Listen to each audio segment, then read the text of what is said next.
السلام علیکم سامعین، 5 شوال المکرم کی تاریخ شروع ہو چکی ہے۔ 14 اپریل ہے۔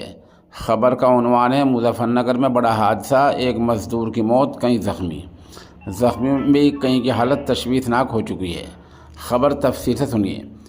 خبر کے لیے وہیں سے حافظ اسامہ ہمارے رابطے میں ہیں۔ وہ بتا رہے ہیں کہ مغربی اتر پردیش کے ضلع مظفر نگر کے جانسر علاقے کے گاؤں تالڈا میں 2 منزلہ 12 دکانوں کو جیک لگا کر اوپر اٹھایا جا رہا تھا۔ اس دوران لینٹر گر پڑا، ملبے میں کئی لوگ دبے ہیں۔ تصاویر ویڈیو میں آپ دیکھ سکتے ہیں کیا صورتحال ہو رہی ہے۔ اس صورتحال میں کئی لوگ زخمی ہوئے ہیں، ایک کی موت ہو گئی ہے اور ان سب کی بچاؤ کوشش چل رہی ہے۔ جو لوگ زخمی ہیں، جو بچا لیے گئے ہیں، ان کو اسپتال میں داخل کرا دیا گیا ہے۔